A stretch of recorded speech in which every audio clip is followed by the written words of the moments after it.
E aí, piazada do segundo ano, como é que vocês estão aí? Beleza? Tudo certo? Piazada e meninada, né? Fala piazada. Ah, você só gosta das meninas. Calma lá. Adoro todos vocês. Estou, ó, todo mundo aqui, ó, nesse lugar aqui, ó. Beleza? Vamos lá então, vamos falar na República da Espada. República da Espada. Vamos falar no começo do republicanismo, do movimento republicano no Brasil. Então, a partir da proclamação da República, no dia 15 de novembro de 1889, daquilo que ficou conhecido como o primeiro golpe militar da história do Brasil. Primeiro golpe militar da história do Brasil.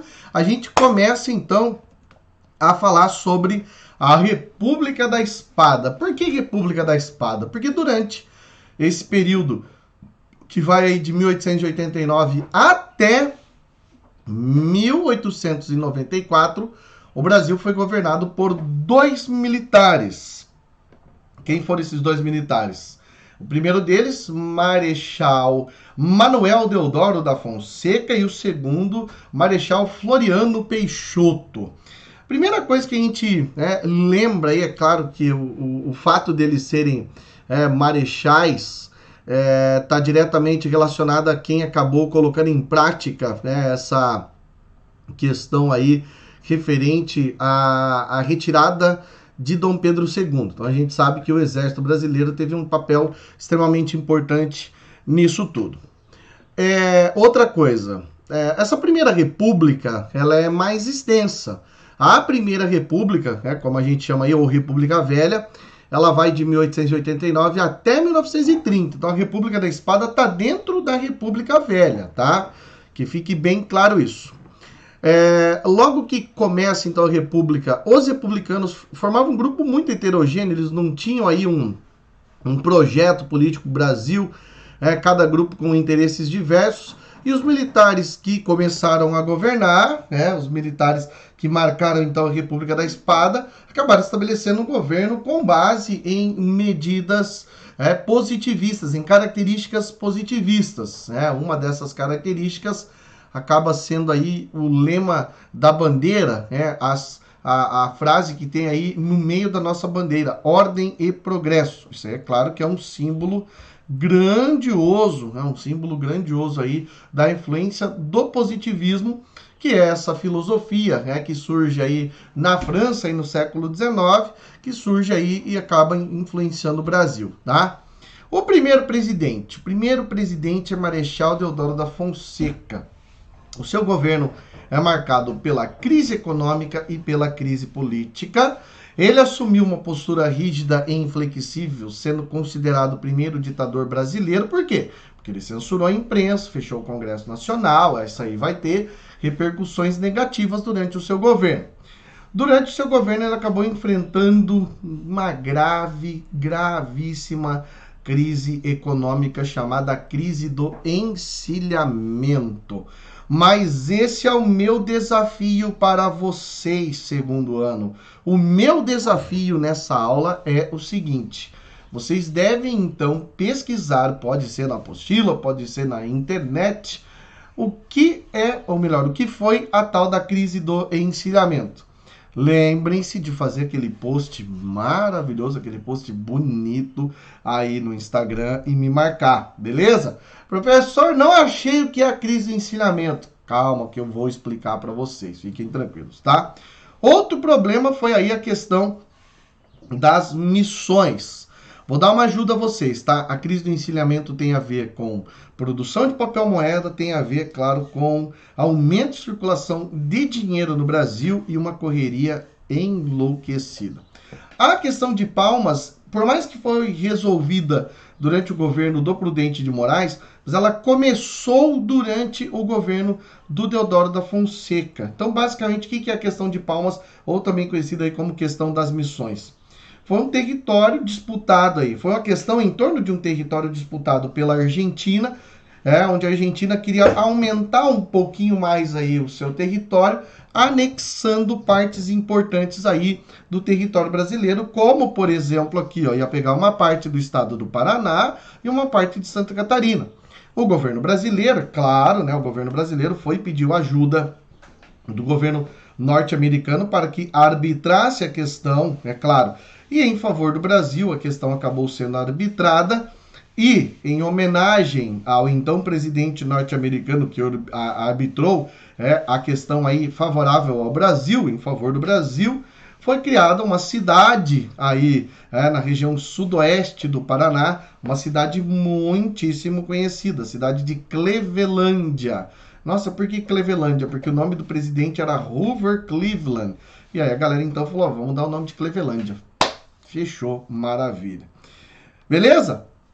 Bom, ainda temos a primeira Constituição da República Federativa do Brasil, essa primeira Constituição republicana, sendo a nossa segunda Constituição. A primeira foi em 1824, certo? E a segunda é essa aí de 1891. Então, o que ela estabeleceu?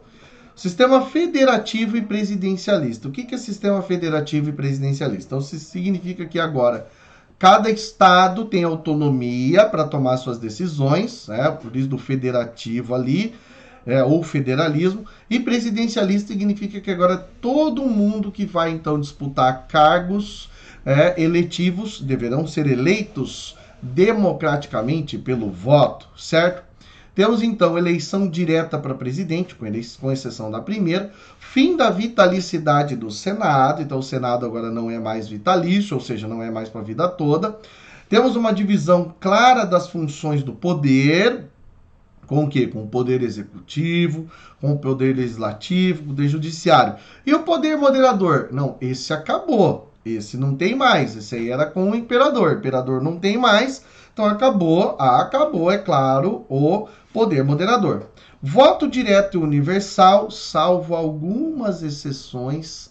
Gente, era mais exceção do que regra. Era mais gente que não podia votar do que gente que podia votar. Menor de 21 anos não podia votar. Mulheres não podiam votar.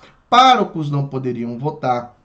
Analfabetos não poderiam votar. Praças de pré, soldados que não são oficiais, não poderiam votar. Putz, então sobrou quem para votar? Pois sobrou pouquíssima gente para votar.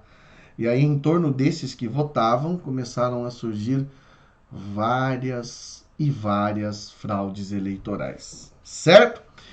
Há também aqui, nesse contexto, a separação entre poder político e poder religioso, onde o Brasil, então, passa a ser um Estado laico. Ou seja, o Brasil é um Estado laico, não tem uma religião oficial aí, tá? Não existe religião oficial, embora, é claro, essa decisão não tenha causado interferência sobre a liberdade religiosa, a liberdade de culto. Essa é uma questão que só vai ser discutida lá em 1946, tá? Com a Constituição de 1946. Até então, o Brasil é um Estado laico, mas não se falou na liberdade de culto. Não tem uma religião oficial, mas não se falou aí nesse assunto, certo? O que foi motivo da crise do governo de Deodoro da Fonseca? Então, ele acaba perdendo o apoio do Partido Republicano, o seu partido, e aí praticamente ficou sem poderes, Porque, infelizmente ou felizmente, na política,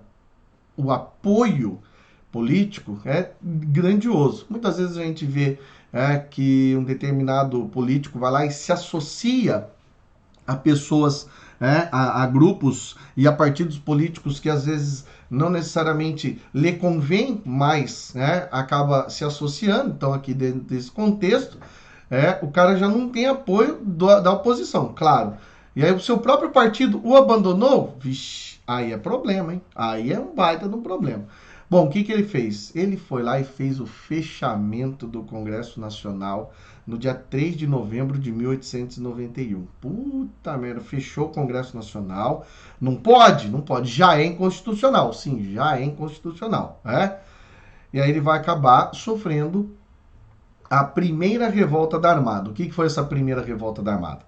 A Armada é a Marinha. A Armada é o coletivo de navios. Então a Marinha brasileira acabou se rebelando aí, principalmente por conta dessa decisão arbitrária de Deodoro da Fonseca, ameaçando bombardear o Rio de Janeiro, caso então ele não renunciasse ou, é claro, voltasse com o Congresso, deixasse o Congresso atuar. O que ele vai fazer?